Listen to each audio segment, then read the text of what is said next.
Di bulan kelahiran kita seharusnya menjadi momen paling membahagiakan. Bagaimana tidak? Di bulan kelahiran kita akan mendapat banyak ucapan doa ataupun mendapat hadiah. Bisa dari orang tua, pacar, ataupun teman. Tetapi enggak buat gua. 4 hari setelah hari ulang tahun gua, saat itu usia gua menginjak 16 tahun. Gue enggak bisa nyalahin kejadian ini. Bisa mempengaruhi gue untuk berprestasi. Tetapi putus cinta benar-benar mempengaruhi hidup gue saat itu. Singkat cerita, gue punya pacar yang udah menjalin hubungan selama 1 tahun 23 hari. Saat itu gue berulang tahun, tepatnya 19 November 2020. Dan sebelum itu kita sebenarnya memang lagi ada konflik dengan keluarga. Tapi di saat hari ulang tahun gue, pasangan gue tetap berusaha membuat gue senang di hari itu. Meskipun kita sedang ada konflik. Panggil aja Salma. Dia adalah orang yang benar-benar saya cintai. Di hari ulang tahun gue, dia memberikan gue hadiah sederhana. Tapi kesannya bisa membuat hati gue benar-benar senang. Di hari ulang tahun gue, dia ngasih sebuah bantal yang di sana ada foto gue dan bertulisan Happy Birthday Jaidan Asfa Aizizan. Di situ bukan sebuah bantal yang membuat hati gue terkesan, tetapi dia membelikan hadiah buat gue adalah hasil jeripaya dia sendiri, yaitu menjual barang-barang online. 4 hari setelah hari ulang tahun gue, dia dapat kabar dari mamahnya kalau ibu gue benar-benar benci sama dia. Dari situ dia mulai ketakutan dan cemas. Bagaimana tidak? Dulu dia sempat ada konflik dengan ibu gue karena ibu kurang suka sama sikap dia. Dan di tanggal 23 pun dia sempat bercerita, "Beb, kemarin kata mama, ibu kamu masih kesel banget sama aku. Emang benar?" Tanya Salma dengan wajah cemas. "Perasaan enggak tuh, Bi. Ibu dari kemarin juga sikapnya biasa-biasa saja. Kalaupun ibu marah sama kamu, pasti ibu ngomel-ngomel ke aku dan melarang aku untuk kontekan sama kamu," jawab saya. Jawab Salma dengan perasaan bingung. Setelah itu saya bertanya kembali, "Kamu percaya sama perkataan mamamu? Lalu ke depannya kamu mau bagaimana? Mau mutusin aku?" Tanya saya dengan perasaan tegang. "Nggak tahu. Aku cuma takut nyesel mutusin kamu," jawab Salma. "Kalau kamu pengen mutusin aku, nggak apa-apa kok. Aku ikhlas," jawab saya dengan perasaan sedih. "Nanti deh aku kasih keputusan, insya Allah malam," jawab Salma. Singkat cerita, keputusannya saat itu dia mengakhiri hubungan kita berdua. Dan setelah kedepannya gue selalu ngerasa kesepian dan ngerasa pikiran gue hancur setelah dia pergi. Gue juga pernah dapat godaan untuk mengakhiri hidup, mabuk, dan merokok.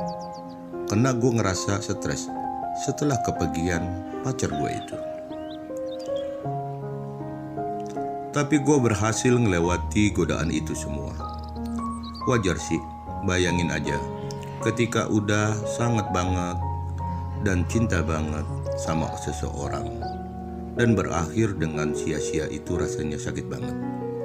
Setelah beriringnya waktu, gue udah bisa dikit-dikit ngelupain dia.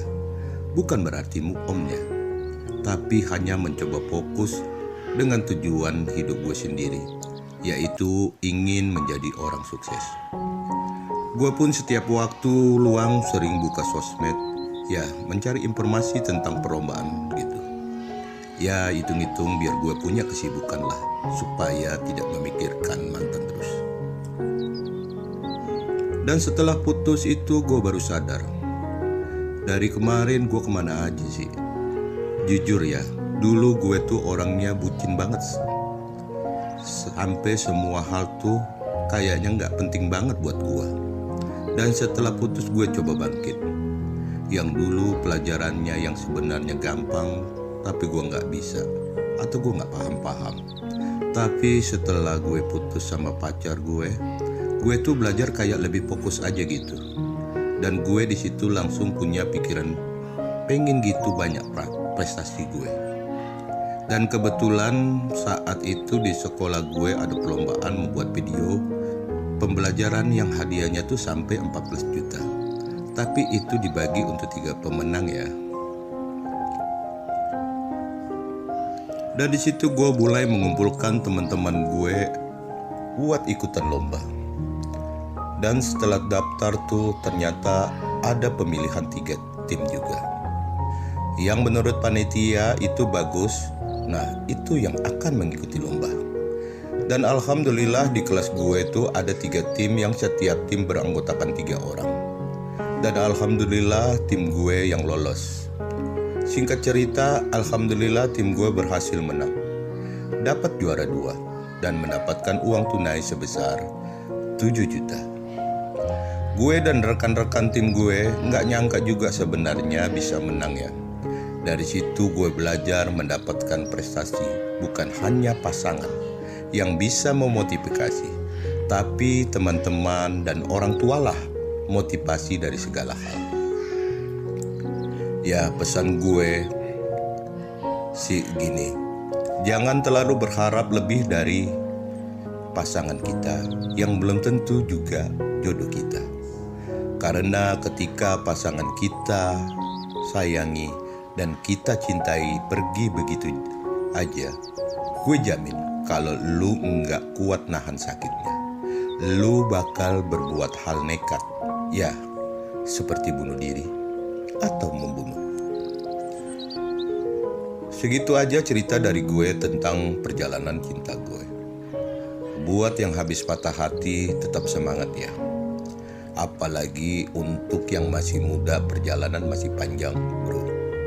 Jangan sia-siakan hidup lu buat bunuh diri cuma karena pasangan yang gak penting banget. Ya udah, nyia-nyiain kita itu aja. Kita harus buktikan ke dia kalau tanpa ada dia kita bisa lebih baik. Ada sedikit kata-kata dari gue. Puncak dari mencintai adalah mengikhlaskan. Dan rindu yang tidak bisa diungkapkan adalah doa. Jadi puncak dari mencintai itu harus mengikhlaskan pasangan kita yang kita sayangi. Dan kalau sewaktu-waktu kita rindu dengan pasangan kita cukup berdoa kepada Tuhan agar kita bisa dipertemukan lagi dengan pasangan kita.